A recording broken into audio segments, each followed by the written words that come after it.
Uhali gani mtazamaji wa TVE, karibu katika taarifa ya habari, tukujuze yale yalojiri tuliokuandalia kutoka chumba cha habari. Mimi ni Miriam Mlaponi, nitakusomea habari za kitaifa. Habari za biashara zitasomwa na Mohamed Jamal na habari za kimataifa zitaletwa kwenu na Roman Shirima. Kifuatacho ndani ya TVE habari. Rais Samia asifia ukomavu wa taifa kupitia mradi wa makao makuu ya ulinzi. Waziri Mkuu Dr. Mwigulu azitaka bodi za maji safi ziamke kiutendaji. Katika biashara, uwekezaji wa serikali katika hisa chini ya 51% waongezeka maradufu. Na katika habari za kimataifa, Rais Donald Trump atahadharishwa dhidi ya kuivamia Iran kijeshi. Karibu mtazamaji wa TVE na moja kwa moja tuanzie kwa Rais wa Jamhuri ya Muungano wa Tanzania, Daktari Samia Suluhu Hassan. Amesema kuwa jengo jipya la makao makuu ya ulinzi wa taifa jijini Dodoma ni alama ya ukomavu wa taifa na uthibitisho wa uwezo wa Tanzania kupanga, kuamua na kutekeleza miradi mikubwa kwa kutumia rasilimali fedha na wataalamu wa ndani. Mwandishi wetu Josephine Kaponya ana undani wa taarifa hiyo. Akizungumza wakati wa uzinduzi wa jengo hilo, Rais Daktari Samia Suluhu Hassan amesema uwekezaji huo unaimarisha uhuru wa maamuzi ya taifa na kulipa heshima katika masuala ya ulinzi barani Afrika, akibainisha kuwa Tanzania sasa ni miongoni mwa nchi zilizotoa kipaumbele cha juu kwa shughuli za ulinzi. Hata hivyo, amesema kuwa majengo hayo yasibaki kuwa fahari ya muonekano pekee, bali yatumike kikamilifu kuimarisha usimamizi wa ulinzi wa taifa. Amesisitiza kuwa makao makuu hayo yanapaswa kuwa kituo cha fikra, uchambuzi na kitaaluma na utaratibu wa kisayansi wa mikakati ya ulinzi inayoendana na mabadiliko ya wakati. Makao makuu haya ya ulinzi wa taifa ni alama ya ukomavu wa kielelezo cha uwezo wetu kama taifa wa kupanga, kuamua na kutekeleza miradi mikubwa kwa kutumia fedha zetu na wataalamu wetu wa ndani. Huu ni msingi muhimu wa uhuru wa maamuzi na heshima kwa taifa letu. Tukilinganishwa na wengine ndani ya Afrika, tutakuwa kati ya nchi zilizotoa kipaumbele na heshima kubwa kwa shughuli za ulinzi. Majengo haya yasitupe fahari tu kuwa nayo. Jengo zuri kubwa limependeza, lakini kuna fezi mbili nyingine zinakuja kuongezea ukubwa na uzuri wa jengo hili. Sasa isiwe tu ni fahari yetu, bali majengo haya yatumike kuimarisha na kusimamia ulinzi wa taifa letu.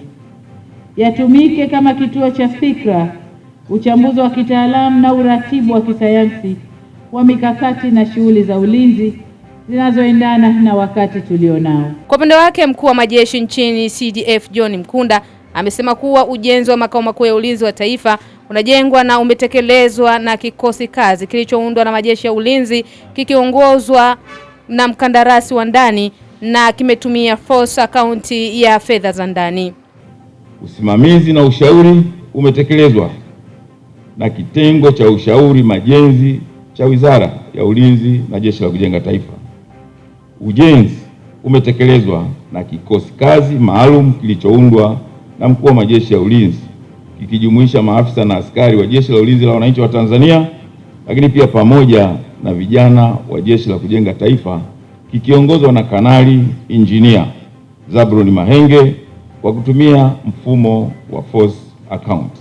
Waziri pamoja na Katibu Mkuu Wizara ya Ulinzi na Jeshi la Kujenga Taifa wameeleza jinsi ambavyo utekelezaji wa mradi huo umefanyika mpaka kukamilika kwake. Jengo hili limetekelezwa likiwa linaonyesha ile dhamira na unayoiona kwa ajili ya kujenga jeshi la kisasa ambalo linaendana kwa ajili ya ulinzi wa kisasa wenye zana, vifaa na silaha za kisasa. Ujenzi wa makao makuu ya ulinzi wa taifa yana awamu 3.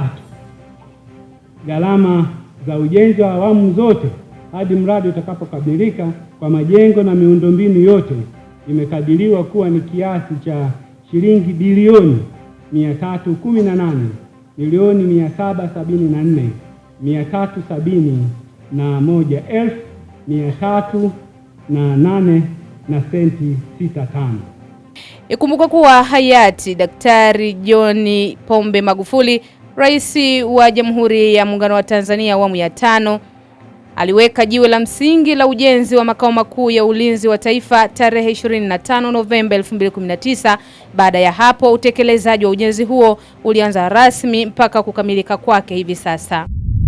Waziri Mkuu Dr. Mwigulu Nchemba amewataka wajumbe wa bodi za mamlaka za maji safi na usafi wa mazingira nchini waamke na wasimamie majukumu yanayohusu sekta ya maji. Taarifa hii kutoka Arusha inasomwa hapa studio na Nancy Ibrahim. Waziri Mkuu ametoa wito huo leo Februari 24 wakati akizungumza na washiriki wa mkutano wa siku 2 wa bodi za wakurugenzi wa mamlaka za maji nchini unaofanyika katika hoteli ya Ngordoto jijini Arusha. Waziri Mkuu, mmoja ya maeneo wanapaswa kusimamia ni kukomesha upotevu wa maji na kuongeza kwa kusema kwamba kuna maeneo maji yanapelekwa lakini 50% yanakwenda kwa wananchi na 50% yanapotea. Bado tuna maeneo ambayo yana upotevu mkubwa sana wa maji.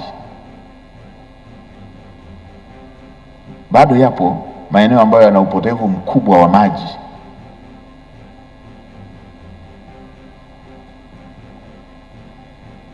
Mnalala, mnaamka asubuhi, mvua ikunyesha, mnakuta dimbwi kubwa la maji, bwawa, maji yamemwagika. Mpaka hapatikane mwananchi mmoja aliyepata shida kwamba maji sasa hayaendi kwake, afanye kuvolunteer, tafuta koki, funga mabomba hayo.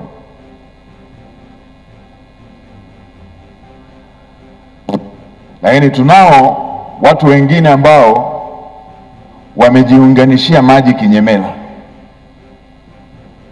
na bodi zetu zipo, watu wamejiunganishia maji kinyemela. Sisi tunahangaika na wale waungwana tu, bili zinaenda kwa wale walio waungwana, haya mengine yanapotea, haya mengine watu wamejiunganishia, watu wengine hawana maji. Si jambo zuri kulisikia kwamba watu hawana maji na kuna 10% kadhaa ya maji inapotea.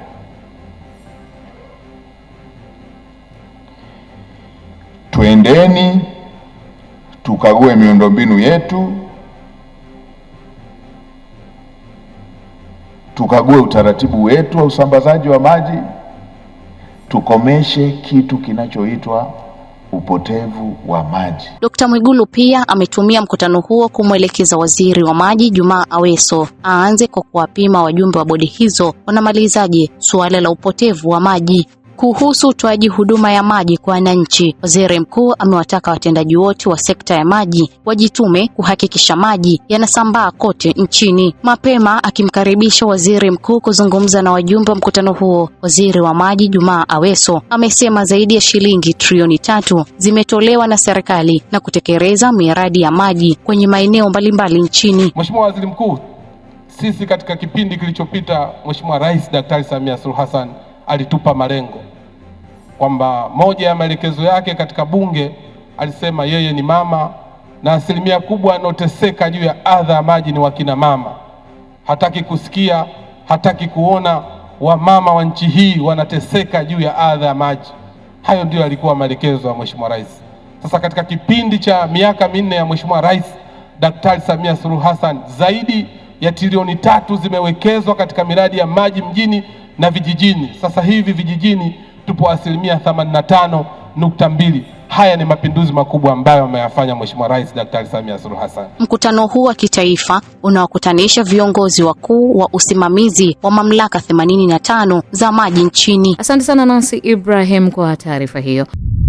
Jeshi la polisi kanda maalum ya Dar es Salaam limesema hali ya ulinzi na usalama katika kanda hiyo ni shwari, hakuna tishio lolote la kiusalama, huku likiwataka wananchi kupuuza taarifa za uzushi zinazomhusu mkuu wa upelelezi wa makosa ya jinai kanda maalum ya Dar es Salaam ZCO Faustin Mafwele. Tujiunge na Agula Kimsola kwa undani wa taarifa hiyo. Akizungumza jijini Dar es Salaam, kamanda wa polisi kanda maalum ya Dar es Salaam Jumanne Mulilo amesema hakuna tishio lolote la kiusalama hadi sasa, huku jeshi likisisitiza wananchi kupuuza taarifa zinazomhusu ZCO wa kanda hiyo Faustini Mafwele. Wakati mwingine sihitaji kukujibu kwa sababu wewe unakuja mara kadhaa, na nakumbuka baada ya taarifa ile ulikuja, na nakumbuka ulimuona. Sasa mimi kuhitaji kujibu kwamba ilikuwaje. Kwa hiyo mzee Shaban Robert miaka ile alishaona hali hiyo, kwa kutakuwa kuna vitu vya kusadikika, vya kufikirika. Kuhusu uwepo wa kikundi cha uhalifu cha TFF pamoja na hatua mbalimbali zinazochukuliwa na jeshi la polisi, Kamanda Mulilo amesema wanadhibiti vitendo vyote vya kihalifu ili wananchi waendelee na shughuli zao kama kawaida. Nadhani katika mfumo wa sayansi ya mambo ya habari ya masuala ya kiusalama, mtu alianzisha jambo anakuwa kwenye nafasi nzuri zaidi ya kuliendeleza.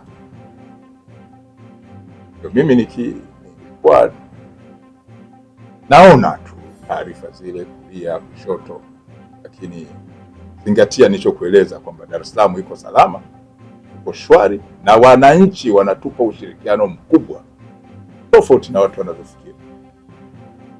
Wote mnaijua Dar es Salaam, wote mnaijua Dar es Salaam. Bila wananchi kutupa taarifa, nafikiri msingekuwa na hizi kamera hapa, msingefika. Na hakika ni Dar es Salaam iko salama, na wananchi wengi wanachukia vitendo vya kihalifu. Katika hatua nyingine, jeshi hilo la polisi kanda maalum ya Dar es Salaam limewakamata zaidi ya watuhumiwa 46 kwa makosa mbalimbali, ikiwemo wanaopita katika barabara za mwendo kasi. Asante sana Goodluck Msolla kwa taarifa hiyo. Wananchi waliokumbwa na mafuriko mkoani Tabora kufuatia mvua kubwa zilizonyesha kuanzia katikati ya mwezi Disemba mwaka jana wameiomba serikali kuimarisha miundombinu mbalimbali ikiwemo mitaro na madaraja katika maeneo hayo ili kuepukana na changamoto ya maji kuendelea kujaa kwenye makazi yao pindi mvua zinaponyesha. Taarifa ya Joseph Ndawi inasomwa hapa studio na Nancy Ibrahim. Baadhi ya maeneo yaliyokumbwa na mafuriko hayo ni kata Malolo, Mwinyi, Chemchem, Malabi na Ipuli zilizopo manispaa Tabora, ambapo kaya zaidi ya 300 zilizingirwa na maji na kuharibu vyakula, makazi ya watu na kuathiri shughuli za kiuchumi na kijamii. Ghafla tukaona nyumba inanyenyuka juu na kuanza kubinuliwa paa. Ili paa lote lilibinuliwa likaangukia huku nyuma. Wananchi baadaye usiku ule ule walikuja hapa, wakaanza kutusaidia kulirudisha angalau tujikinge, kwa sababu vitu vyote viliharibika. Ya maji yaliingia ndani, yalitokea huku nyuma yakapita mpaka kule nyuma yakaingia.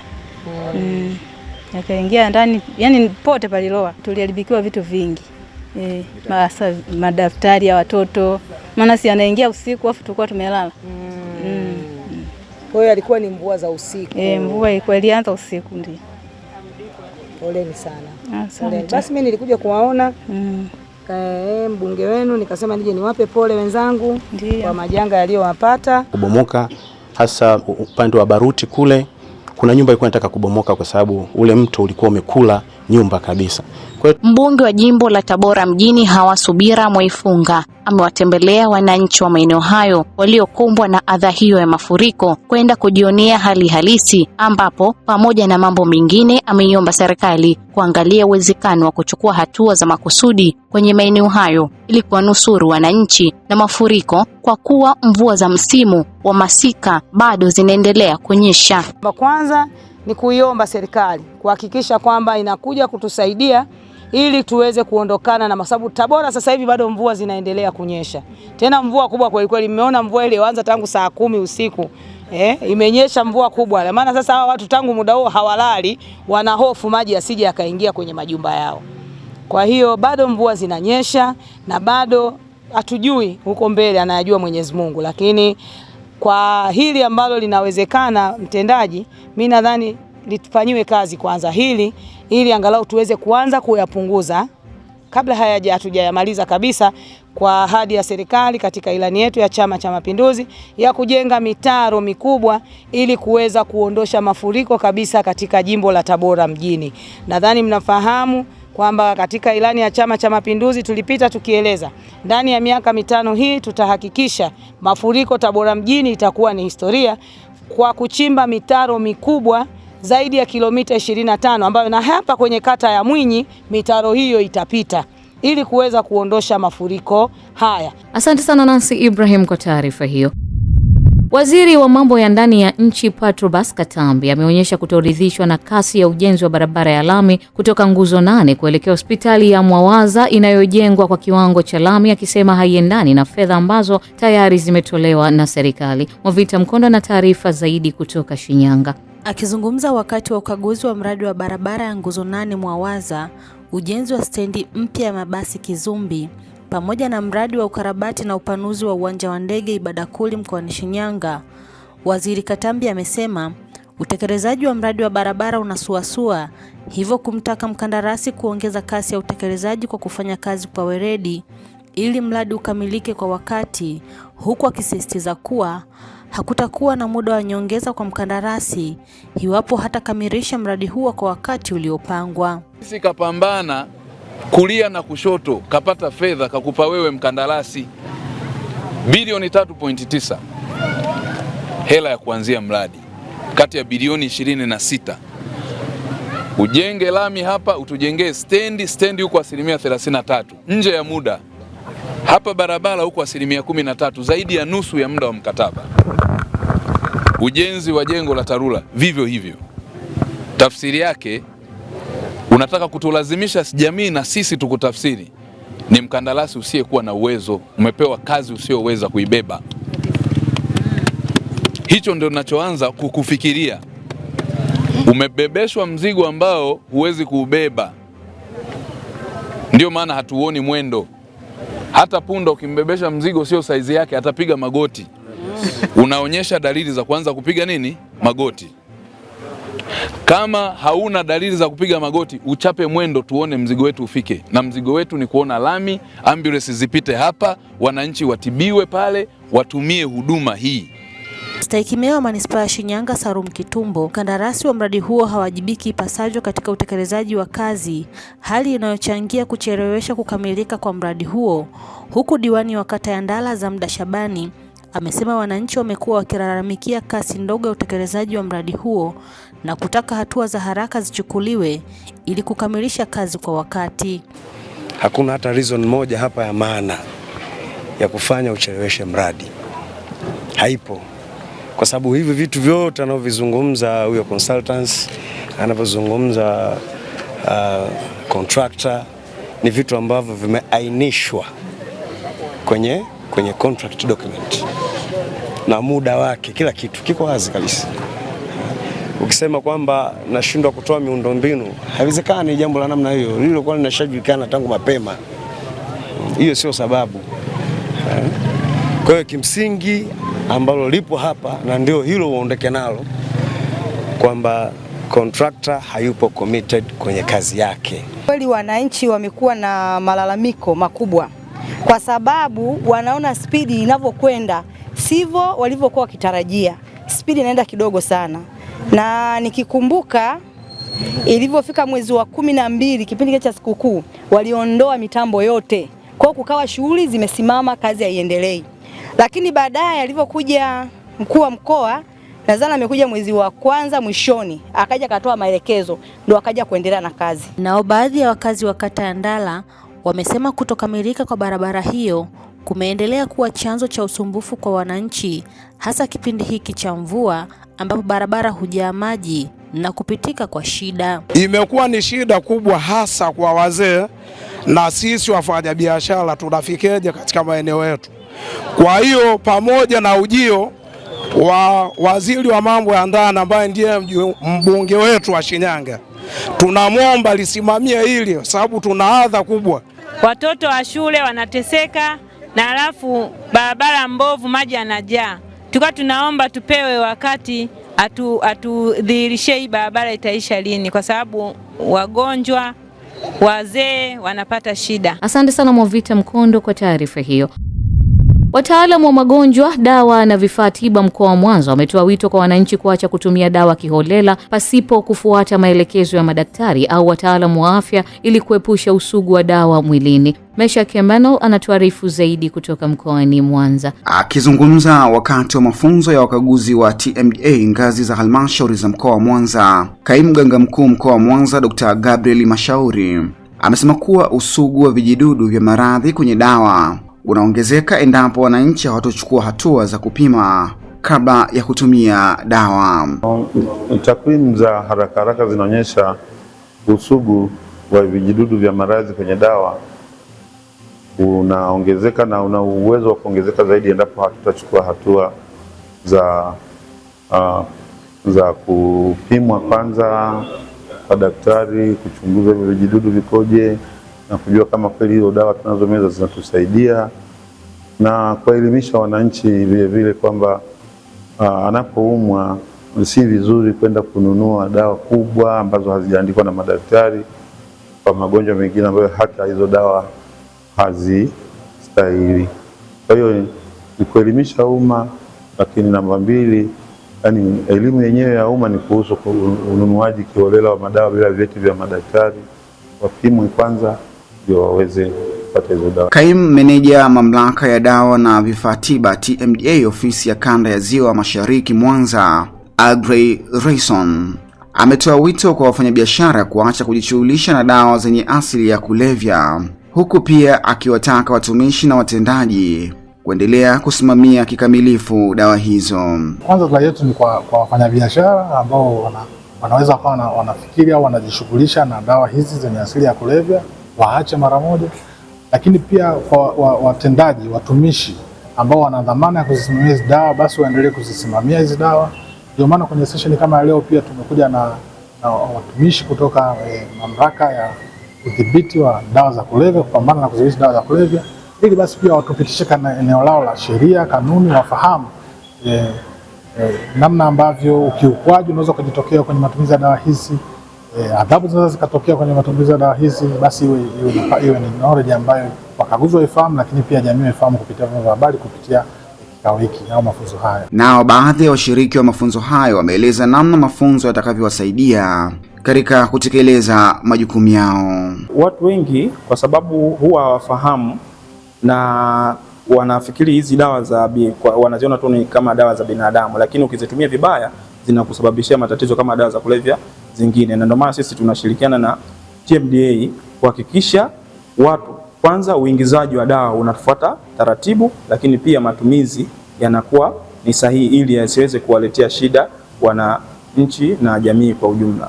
Kwa wagonjwa ambao wanaenda kuchukua dawa, mara nyingi lazima wawe na cheti cha daktari. Kwa hiyo wanaenda kwenye DLDM ambazo pia hazihusiki kutoa antibiotiki na dawa kali. Mgonjwa tu mwenyewe inabidi tu afahamu kwamba daktari kumwandikia dawa ambayo ni antibiotiki, asiende kwenye maduka ya dawa muhimu, aende kwenye pharmacy kubwa, na pia awe na cheti cha daktari. Asante sana Maisha kwa taarifa hiyo. Taasisi ya utafiti wa wanyamapori TAWIRI imeanza kuchukua hatua za haraka katika kijiji cha Kiemba wilayani Musoma mkoani Mara kudhibiti mashambulizi ya mamba kwa wananchi katika mwambao wa Ziwa Victoria kufuatia tukio la hivi karibuni la mtoto wa miaka 7 Magesa Joseph kuuawa na mamba na watu wengine 3 kujeruhiwa. Adam Kaduto ana ripoti zaidi kutoka Mara. Wakazi wa kijiji cha Kiemba hapa wilayani Musoma hulazimika kushuka moja kwa moja katika mwambao wa ziwa kupata maji. Hatua hii imepelekea hivi karibuni mtoto Magesa Joseph kupoteza maisha yake kwa kushambuliwa na mamba akiwa chini ya uangalizi wa bibi yake wakati wakichota maji na kuoga pembezoni mwa Ziwa Victoria.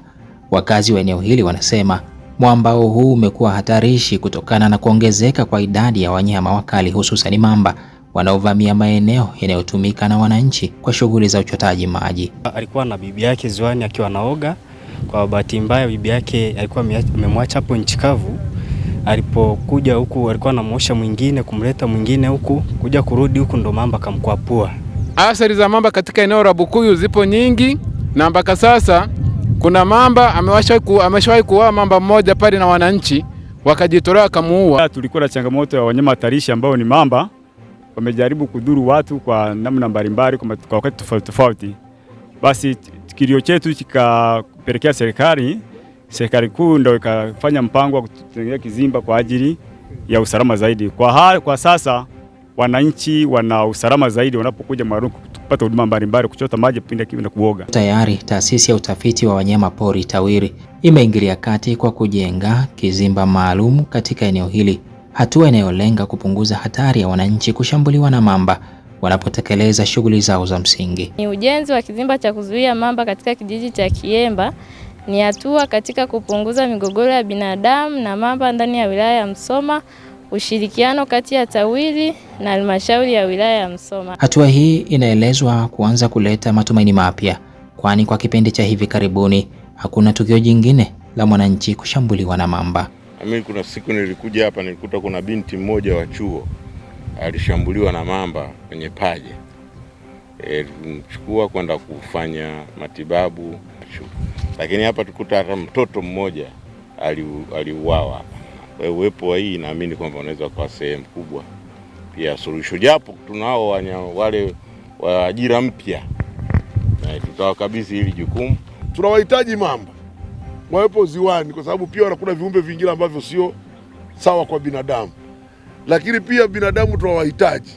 Sasa kwa vyote vitu vihitaji, mimi ni washukuru tu TAWIRI. Adam Kadutu, TVA Habari, Mara. Asante sana Adam Kadutu kwa taarifa hiyo.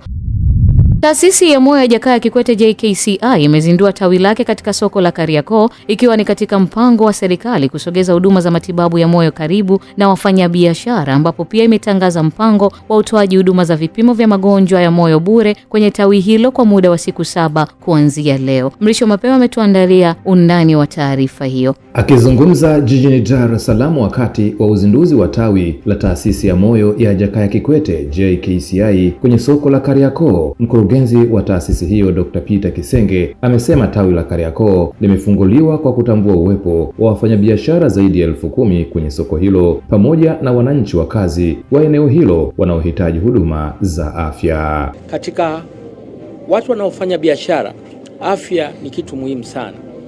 Na tunakuja na kauli mbiu, Dokta mkononi mwako, linda afya yako, endeleza biashara yako Kariakoo. Dokta mkononi mwako, linda afya yako, endeleza biashara yako Kariakoo.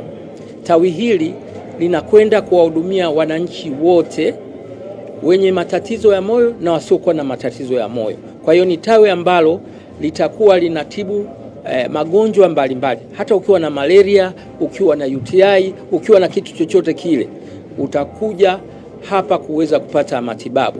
Nia yetu ni kuwafikishia wananchi huduma karibu. Aidha, Dr. Kisenge amesema tawi hilo litatibu magonjwa mbalimbali ikiwemo malaria, UTI pamoja na magonjwa ya moyo, na amesisitiza kuwa serikali imewekeza zaidi ya shilingi bilioni 1 kwenye tawi hilo, ambapo kuna vifaa vya kisasa ikiwemo shuka maalumu analopewa mgonjwa kuondoka nalo nyumbani ili hospitali hiyo iweze kufuatilia mapigo ya moyo hata akiwa nyumbani, huku wao wakiwa Kariakoo. Amewataka wananchi kujitokeza kupata huduma na kuitumia vyema wiki moja ya upimaji bure iliyotolewa. Kwa upande wake, mwenyekiti wa bodi ya Taasisi ya Moyo ya Jakaya Kikwete JKCI Hassan Mahmudu Mshinda amesema uzinduzi huo umekusudia kuongeza huduma za kibingwa na bobezi kwa wafanyabiashara wa mataifa mbalimbali wanaokuja kufanya biashara katika soko la Kariakoo. Ndio maana serikali yetu inaongozwa na Mheshimiwa Daktari Samia Suluhu Hassan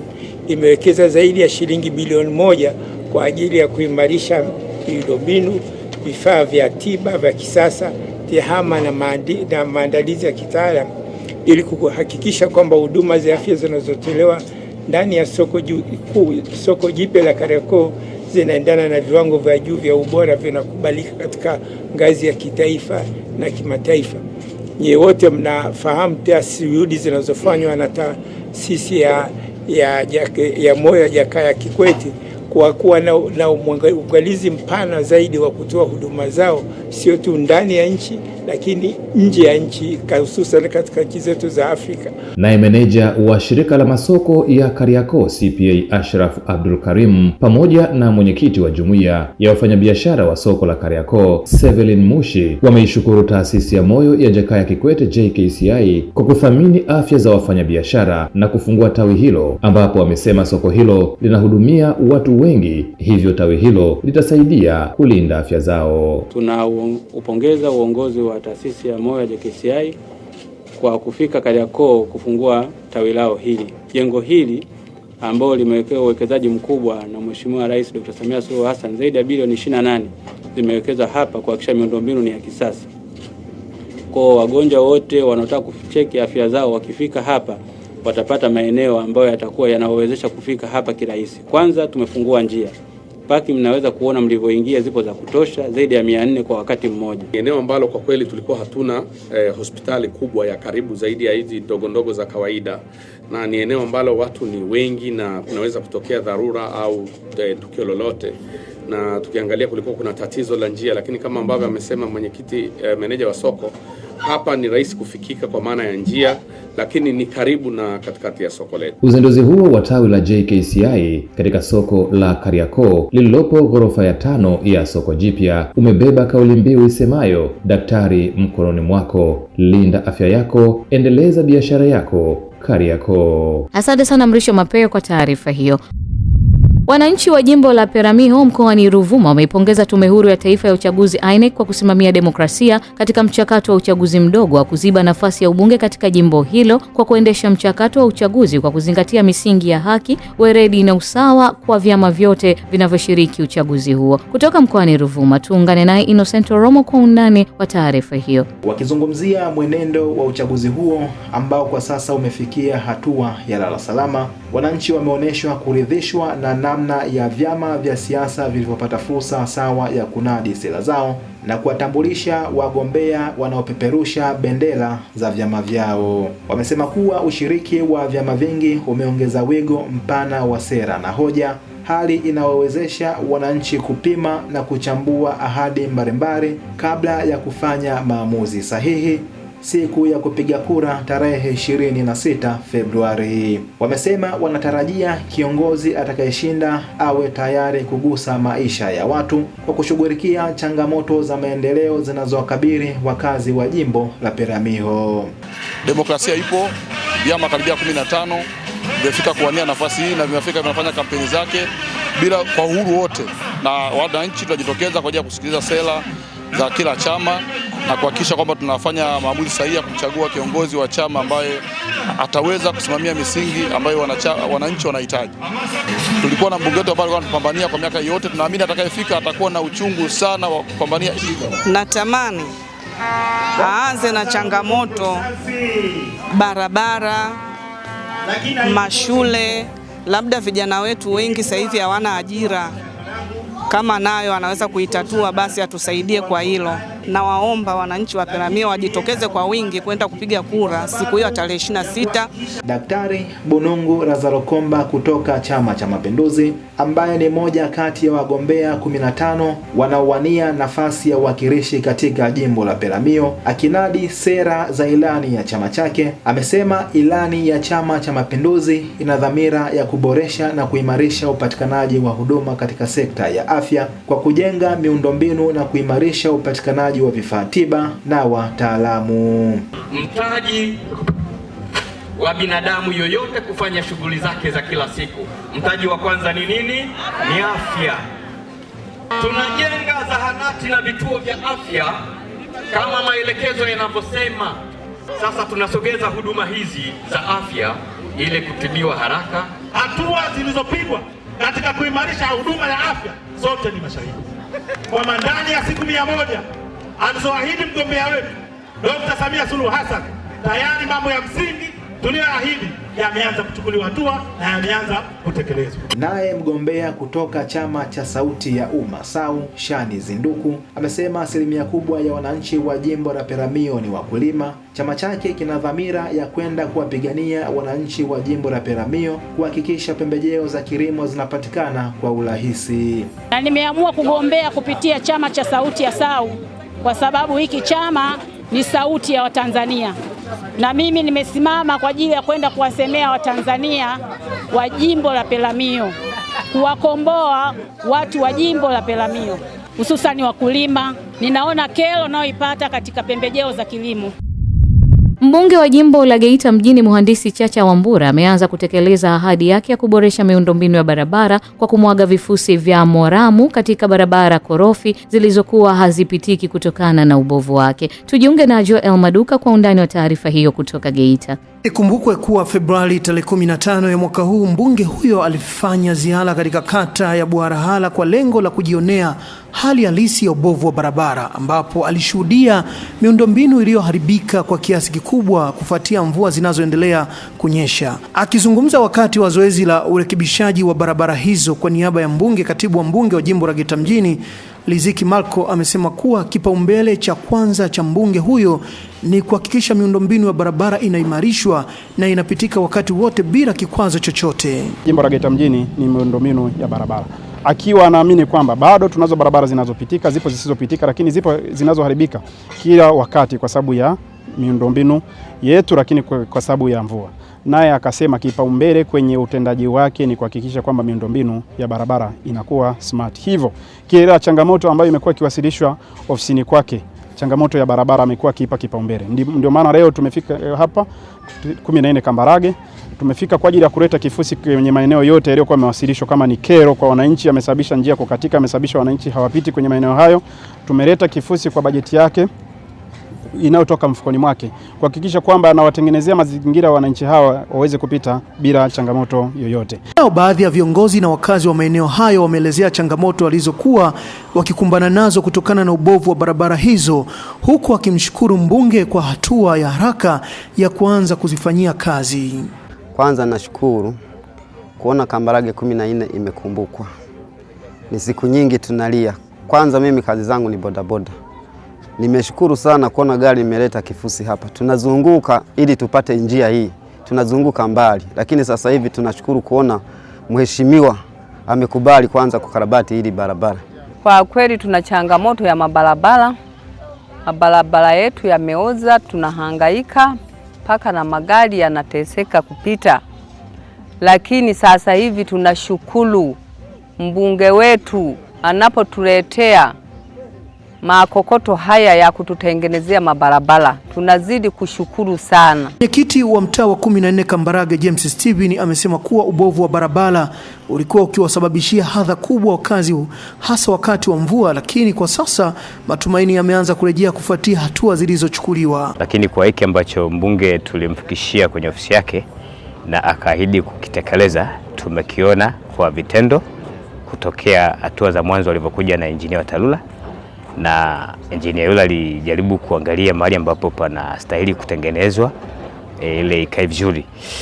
Na leo kweli tumepokea vifusi. Ukarabati wa barabara unatarajia kupunguza hadha ya usafiri iliyokuwa ikiwasumbua wakazi wa mtaa wa 14 Kambarage na maeneo jirani, hususan wakati wa mvua. Mtazamaji, hii ni taarifa ya habari. Mimi ni Miriam Mlaponi. Tupate mapumziko mafupi kisha tutaendelea na taarifa ya habari. Kifuatacho ndani ya TVE habari. Katika biashara, uwekezaji wa serikali katika hisa chini ya 51% waongezeka maradufu.